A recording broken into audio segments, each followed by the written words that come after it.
Students, welcome to FR education. আজ তোমাদের দ্বাদশের সমাকলের থেকে আমি একটা ভিডিও বানাচ্ছি।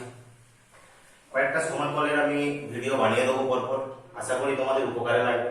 যে বই তোমরা ফলো করো না কেন, এই জাতীয় অঙ্কগুলোকে যদি তোমরা বারবার প্র্যাকটিস করো, আমি নিশ্চিতভাবেই বলতে পারি তোমরা ভালো জায়গায় থাকবে। তো সমাকল জিনিসটা একটু আগে যদি আমি ছোট করে বলে দিই, জিনিসটা কি, মনে করো এ বি একটা ক্লোজড ইন্টারভ্যাল। এটা তো বুঝো, ক্লোজড ইন্টারভ্যাল মানে এ থেকে বি পর্যন্ত যার মানটা। দেখো একটা মানুষের জীবনকালও কিন্তু সেরকমই, তার জন্ম ধরো সেটা এ, তার মৃত্যু মনে করো সেটা বি, তার মাঝে সে অনেকগুলো কাজ করবে। ঠিক সেরকম এ বি একটা ক্লোজড ইন্টারভ্যাল। এই ক্লোজ ইন্টারভ্যালের মধ্যে মনে করো একটা ফাংশন এফ অফ এক্স আছে। এবার ওই ইন্টারভ্যালের মধ্যে আমি যেমন ভাবেই বললাম, জন্ম মৃত্যুর মাঝে আমি অনেকগুলো কাজ করব। সেই সমস্ত কাজগুলো যদি আমার একটা একটা ইন্টারভ্যাল হয়, তাহলে এফ অফ এক্স যেমন একটা ওই ইন্টারভ্যালের মধ্যে ফাংশন, আমি জন্ম মৃত্যু ইন্টারভ্যালের মধ্যে যে কাজগুলো করছি সেটাও একটা ফাংশন, এটাও একটা আমার ফাংশন। সেরকম ফাই অফ এক্স আরেকটা ফাংশন ওর মধ্যে আছে।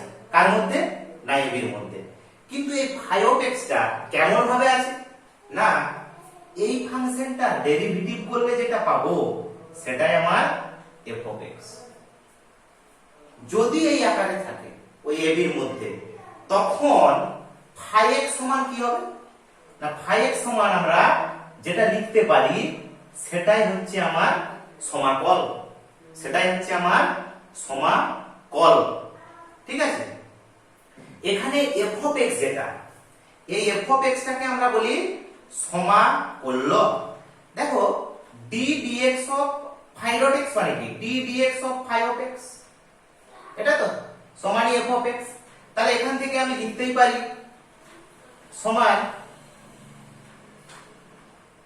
F of x dx. এবারে আমি এটা সমাকল করেছিলাম, সমাকল যদি আমি এবার করি,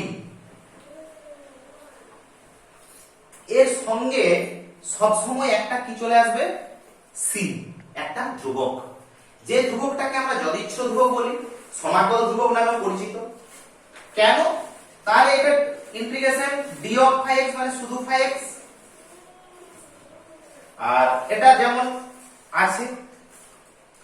কারণটা এরকম কেন না, এরকমটা হওয়ার কারণ, মনে করো আমি যদি y সমান মনে করো একটা ফাংশন ছিল আমার 5x² + 3, এখন যদি এটা আমি ডেরিভেটিভ করতাম, তাহলে dy dx সমান স্বাভাবিকভাবেই 10x প্লাস এটা 0 আসতো।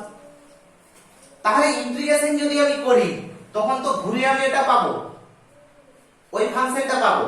এখন আমি ধরো এই অবস্থায় যদি এটাকে করে দিই, যেটা এখানে করছি, এবার যদি আমি ইন্টিগ্রেশন নিই, ইন্টিগ্রেশনের প্রপার্টি অনুযায়ী, তখন তো আমার দুটো টার্ম আসবে। ঠিক ওই কারণে আমাকে সিটা নিতে হবে। তার কারণ এইখানে আমার তো ইন্টিগ্রেশন প্রপার্টি অনুযায়ী 10 ইনটু এরকম মানে 5x²। তো এরপরে কনস্ট্যান্ট কত ছিল ওটা তো আসছে না। কিন্তু যদি আমি কনস্ট্যান্টটা না ধরি, তাহলে কি হবে, ওই যে আগে যে +3 ছিল ওই ভ্যালুটা তাহলে কোথায় গেল ওই ফাংশন। ওই জন্যই আমাকে সবসময় একটা কি করতে হবে না, অপেক্ষকের সঙ্গে একটা ইন্টিগ্রেশন যখন করলাম, যে অপেক্ষকটা বেরালো, শেষকালে কি করব, একটা সি যোগ করব। যেখানে আমি সমাকলটা করছি ওখানে সি যোগ করব, যেটাকে আমরা বলবো সমাকল ধ্রুবক বা যদিচ্ছ ধ্রুবক, তাই বলতে পারি আমরা সাধারণত। তাহলে আমার এটা হচ্ছে ইন্টিগ্রেশন চিহ্ন এই আকারে লিখতে পারি, যেখানে আমরা কোনটাকে কি বলি না, এফ অফ এক্স টাকে আমরা বলি কি সমাকল্য, ইন্টিগ্র্যান্ড। আচ্ছা, ফাই অফ এক্স টাকে আমরা কি বলি, সমাকল। আর সি টাকে কি বলি, যদিচ্ছ ধ্রুবক বা সমাকল ধ্রুবক বা ইন্টিগ্রেটিং কনস্ট্যান্ট, ইন্টিগ্রেটিং কনস্ট্যান্ট। ওকে, এবার আমার যদি প্রথম তোমাদের যে চ্যাপ্টার আছে, সেই চ্যাপ্টারের অঙ্কগুলো করতে গেলে কয়েকটা সূত্র, তোমাদের ইন্টিগ্রেশন করতে গেলে কয়েকটা সূত্র তোমাদের জানতে হবে। বিভিন্ন তোমাদের চ্যাপ্টার আছে, তার মধ্যে একদম যেগুলো মৌলিক ধারণা, ধর্ম দিয়ে যেগুলো, সাধারণ মৌলিক ধারণা দিয়ে যেগুলো, তারপরে প্রতিস্থাপন। এই প্রতিস্থাপন থেকে ভালো করে তোমাদেরকে করতে হবে। এই এই প্রতিস্থাপন থেকে অবশ্যই একটা অঙ্ক আসে, দুটো, তারপরে প্রতিস্থাপনের আবার বিভিন্ন রকম ভাগ আছে, সেই ভাগ থেকে অঙ্ক আসে। যাই হোক, আমার সূত্রগুলোকে যদি মনে রাখতে হয়, ধরো আমি এইভাবে যদি করি ইন্টিগ্রেশন অফ, হ্যাঁ আরেকটা কথা বলি, ইন্টিগ্রেশন অ্যাকচুয়ালি কতগুলো ছোট ছোট জিনিসের যোগফলের সঙ্গে সমান। কি ফলে? যোগফলের সঙ্গে। আচ্ছা, যোগফলকে আমরা কি দিয়ে চিনি? না সাম দিয়ে চিনি, তাই তো? এই সামের এসটাই কিন্তু আমার ইন্টিগ্রেশন চিহ্ন। ঠিক আছে, কতগুলো ছোট ছোট জিনিসকে যোগ করলে আমরা পাবো তাদের কি যোগ, তার মানে ইন্টিগ্রেশন করা মানে আমি ওই যোগটা পাবো, আর ওই সামের এসটাই আমার ইন্টিগ্রেশন চিহ্ন। এবার যদি আমি সূত্রগুলো একটু আলোচনা করি, তার মানে দেখো, যদি একটা অপেক্ষকের সঙ্গে একটা ধ্রুবক থাকে, ধ্রুবকটা সামনে চলে যাবে, ঠিক আছে? আবার ধরো শুধু একটা ধ্রুবক যদি থাকে, অবশ্যই এর সঙ্গে কিন্তু সি হবে, অবশ্যই এর সঙ্গে কিন্তু সি হবে। এবার যদি ধরো দুটো আলাদা আলাদা ফাংশন থাকতো প্লাস বা মাইনাস আকারে, তখন কিন্তু ইন্টিগ্রেশনটা তাহলে দুটো আলাদা আলাদা পার্টে ভেঙে যেত, কোনো অসুবিধাই নেই, দুটো আলাদা আলাদা পার্টে ভেঙে যেত। তারপরে দেখো integration x to the power n dx, একটু আগেই দেখাচ্ছিলাম এই সূত্রটা। তারপরে যদি আমি সূত্রে আসি integration dx by x log mod x plus c, এইভাবে যদি আমি পরপর সূত্র করি, তারপরে ধরো e to the power x dx, integration e to the power x dx এর e to the power x plus c, আবার e to the power a to the power x dx, অর্থাৎ যেগুলো ডেরিভেটিভে আমার ছিল সেই রকমই, তাহলে a to the power x log e base a plus c। এছাড়াও সমস্ত ত্রিকোণমিতিক ফাংশনগুলোর আমার ইন্টিগ্রেশন হবে। তাহলে যদি ইন্টিগ্রেশন পরপর আমি নিই, integration of sin x, integration of sin x dx সমান, দেখো sin x এর ডেরিভেটিভ করলে কি হয়, এটা cos x হবে, শুধু কোনো মাইনাস হয় না, ইন্টিগ্রেশনের ক্ষেত্রে একটা মাইনাস হবে। আবার আমাদের ডেরিভেটিভের ক্ষেত্রে cos x dx এর করলে মাইনাস sin x হয়, এটা এই ক্ষেত্রে শুধু sin x প্লাস c হবে। এছাড়াও যে সূত্রগুলো আমার সাধারণত লাগে, ইন্টিগ্রেশন ধরো tan x, tan x নয়, প্রথমে tan x এর আছে পরে, integration sec square x dx, তার মানে এটা tan x প্লাস c হবে, integration sec square x dx। তারপরে integration cos square x dx, এটা কি হবে না minus cot x plus c হবে, minus cot x plus c হবে। এরপর secant tan x, integration secant tan x, শুধু sec x প্লাস c হবে। এইভাবে প্রথম সূত্রগুলো হবে। এর সঙ্গে যেমন আমরা ডেরিভেটিভে দেখছিলাম কি না, ধরো আমার d df of e to the power 5x যদি থাকতো, উত্তরটা কত হতো 5 e to the power 5x। এই ব্যাপারটাই ইন্টিগ্রেশনের ক্ষেত্রে যদি আমি সূত্র আকারে লিখি, সেক্ষেত্রে আমার যেই mটা এখানে যেমন mটা সামনে আসছিল, এক্ষেত্রে mটা আমার নিচে আসবে। কি বললাম? এক্ষেত্রে mটা আমার নিচে আসবে, অর্থাৎ যতগুলো সূত্র আছে এখানে প্রত্যেকটাই যদি একটা করে m থাকতো, ধরো এখানেও যদি একটা m থাকতো, তাহলে এখানেও একটা m আসতো, এখানেও যদি mx থাকতো, তাহলে এখানেও একটা m আসতো। আশা করি ব্যাপারটা বুঝতে পারছো। এবার এই সূত্রগুলো ধারণাটা যখনই চলে গেল, তারপরে আমি একটা দুটো অঙ্ক তোমাদের এখান থেকে বেসিক যে কনসেপ্টের উপর যে ছোটখাটো অঙ্ক হয় দেখাচ্ছি। ধরো বললো তোমাকে ইন্টিগ্রেশন বার করতে দিল 1 প্লাস sin x, দেখো খুব সহজ। এর বিপরীত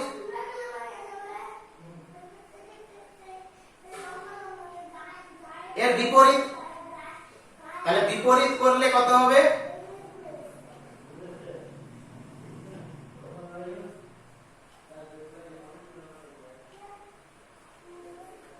নিশ্চয়ই বুঝে গেছে। এরপরে যদি আমরা পার্টে পার্টে এটাকে দুটো পার্টে ভেঙে দিই,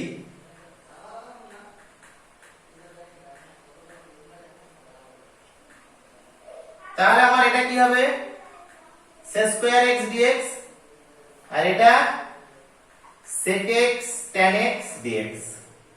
এখন sec স্কয়ার x dx আর sec x tan x dx, sec square x dx করলে কি হবে না tan x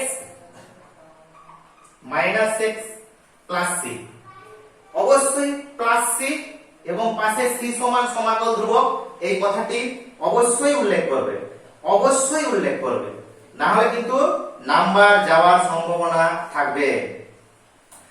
এটা অঙ্ক দেখালাম। ধরো আরো যদি আমি এরকম কিছু আরো একটা যদি অঙ্ক দেখাই, ধরো যদি cos থাকতো একই রকম 1 মাইনাস cos যদি থাকতো উপর নিচে ধরো এটা তোমরা করবে একই ভাবে করতে পারবে। হ্যাঁ 1 প্লাস cos দিয়ে উপর নিচে ভাগ করবে দেখবে হয়ে যাবে। তারপরে ধরো এরকম টাইপের যদি অঙ্ক থাকতো আমার, ধরো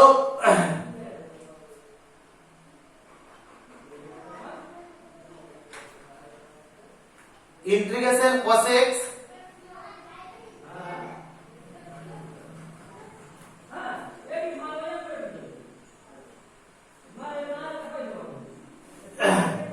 এই অঙ্কটা দেখো, এই অঙ্কটা করতে গেলে আমাকে একটু ত্রিকোণমিতির ক্লাস 11 এর আইডিয়া কাজে লাগাবো। তাহলে 2 cos x cos 3x, আচ্ছা cos 3x cos x cos 5x dx, তাহলে 2 সূত্রটা কি 2 cos a cos b, তাই তো? তার মানে cos এটা প্লাস এটা plus cos 3x minus x 3x minus x মানে cos 2x, এটা এটার সঙ্গে কত না cos 5x dx, এটা আমার বাইরে আছে। আবার যদি এটাকে আমি গুণ করি 1 এর 2 cos 4x cos 5x dx plus 1 এর 2 ইন্টিগ্রেশন আলাদা আলাদা করছি cos 5x dx, ঠিক আছে? তাহলে যদি আমার এটা হয় দেখো আবার এই ভিতরটাকে সূত্রে ফেলা যাবে। তাহলে এটাকে কি করতে হবে 1 এর 4 করতে হবে, তাই তো 1 এর 4। আচ্ছা এটাকেও 1 এর 4 করে দাও, 1 এর 4 করে দিলে দেখো এটা 2 এখানে চলে আসবে, এখানে একটা 2 চলে আসবে। এবার আমার জেনারেল যে সূত্র একই, একটু আগে এই সূত্রটা আমি ইউজ করলাম, তাই তো? তাহলে ইউজ করলে এই সূত্রের ক্ষেত্রে কত হবে, প্রথমেরটার ক্ষেত্রে না 5 4 এ 9, তাই তো? cos 9x প্লাস এই দুটোর বিয়োগ 5 এর 2 এ কত 7, আবার 5 থেকে 2 বিয়োগ 3,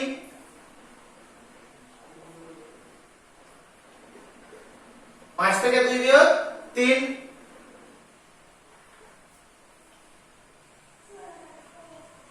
dx। এবার যদি আমি ইন্টিগ্রেশনটা করে দিই, আমি আলাদা আলাদা করে লিখতেও পারি, আবার যদি না করি একবারেও যদি করি, cos এর ইন্টিগ্রেশন কত না sin 9x, কি বলেছিলাম যদি m থাকে তলায় m, তাহলে এখানে m আছে, এখানে 1 আমি না লিখলেও কোনো যায় আসে না। এটা কত আসবে sin 7x 7 sin 3x 3 plus c, অবশ্যই কি লিখব c সমান সমাকল ধ্রুবক, অন্যথায় অঙ্কে কিন্তু নাম্বার কাটা যাবে। এবারে দেখো তারপরে ধরো আরো যদি বেসিক আইডিয়া দিয়ে এই অঙ্কগুলো খুব বেশি ইম্পর্টেন্ট তা নয়, প্রথম অঙ্ক কিছু না জানলে সমস্যা তো হবেই, ওই জন্য ধরো আমাকে এই অঙ্কটি করতে দিল, আমি কি করব দেখো এখানে আমি ত্রিকোণমিতি হলো আমি অংশকোণের সূত্রই ফেলা চোখ বুঝে এটা লিখতেই পারি। আচ্ছা নিচে এটা কি লিখতে পারি না 2 sin স্কয়ার x/2, তাহলে দেখো আমার কি হবে, আমার 2/√2 এটা বাইরে চলে গেল, এখান থেকে sin x বেরিয়ে চলে আসবে, তাই তো? sin স্কয়ার x/2 মানে একটা sin x/2 চলে আসবে, এই sin x/2 কেটে যাবে, cos x/2 dx। আচ্ছা cos x/2 dx আমার এর ইন্টিগ্রেশনটা কত, cos এর না sin, তাহলে 2/√2 sin x/2, এখানে m কত না 1 এর 2 প্লাস c, c সমান কি না c সমান অবশ্যই লিখবে c সমান সমাকল ধ্রুবক, c সমান সমাকল ধ্রুবক। এরপরে যদি দেখি আরেকটু অন্য ধরনের অঙ্ক দেখি, ধরো একটা অঙ্ক দেওয়া আছে এরকম cos x minus cos 2x divided by 1 minus cos x এর ইন্টিগ্রেশন করতে হবে। তো আমি কি করব, আমি এই সেকেন্ডটাকে গুণিতক কোণের যে সূত্র cos 2x এর cos এর টার্মের সূত্রে ফেলে দিতে চাইছি, সূত্র হয়ে গেল। তাহলে আমার উপরটা যদি আমি লিখি কেমন আসবে, তাহলে দেখো cos x আর মাইনাস মাইনাসে প্লাস মানে 1, তাহলে 1 plus cos x minus 2 cos square x 1 minus cos x dx আসবে। তো আমি একটু আগে কিছু করে লিখে দিয়েছি আর কি। এবার এইটাকে আমার বুদ্ধি করে লিখতে হবে, কি রকম না 1 plus 2 cos x minus cos x, তাহলে আমরা দেখো 2 cos x আর মাইনাস cos x মানে শুধু cos x,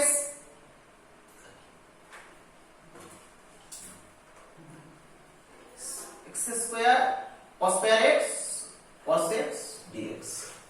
এখন যদি আমি ব্যাপারটাকে কমন নিই কি দাঁড়াবে, প্রথমটা থেকে কমন নিলে কি দাঁড়াবে না প্রথমটা কমন নিলে 1 কমন নিলে 1 প্লাস 2 cos x, পরেরটা থেকে শুধু cos x কমন নেব, তাহলে 1 plus 2 cos x divided by কত চলে আসবে না 1 মাইনাস cos x dx।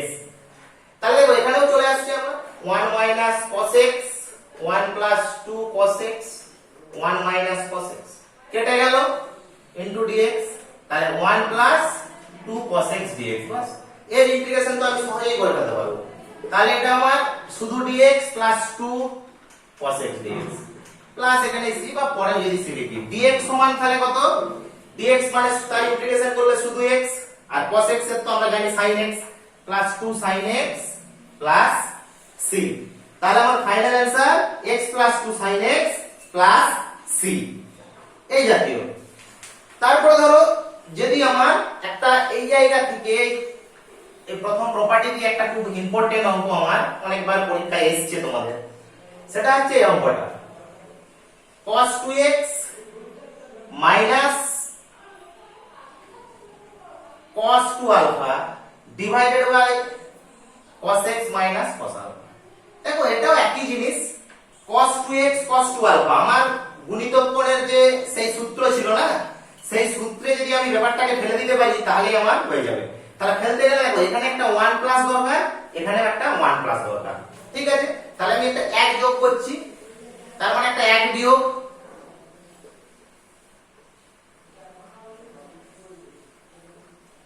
তাহলে আমার 1 plus cos 2x minus 1 plus cos 2 alpha divided by cos x minus cos alpha dx।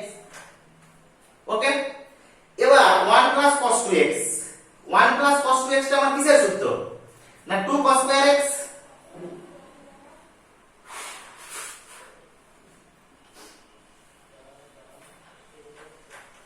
cos square x 2 cos square alpha divided by cos x minus cos alpha dx।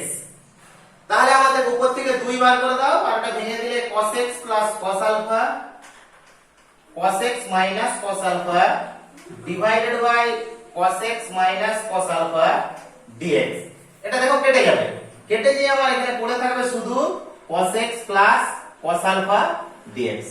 এখন যদি cos x plus cos alpha dx এই ব্যাপারটুকুর আমি শুধু যদি integration করতে চাই তাহলে আমার কি আসবে, তা দুটোকে আলাদা আলাদা যদি আমি ভাগে দিই 2 cos x dx, পরেরটা দেখো cos alpha টা আমার কনস্ট্যান্ট কারণ আমার x এর সাপেক্ষে ইন্টিগ্রেশন প্লাস c সমান সমাকল ধ্রুবক, তাহলে 2 এটা শেষেই লিখবে প্লাস 2 cos এর জন্য sin x plus cos alpha into x plus c। আজ তোমাদের প্রথম ভিডিও সমাকলের এই পর্যন্তই দিলাম। অবশ্যই আমার চ্যানেলের সঙ্গে থাকবে, ভালো করে ভিডিওগুলো দেখো, অঙ্ক কষো, নিশ্চিতভাবে তোমরা সহজে কমন অঙ্ক পাবে এবং তোমাদের পরীক্ষায় সুবিধা হবে। আমার চ্যানেলে একটু সাবস্ক্রাইব, লাইক এবং শেয়ার অবশ্যই করবে। ধন্যবাদ।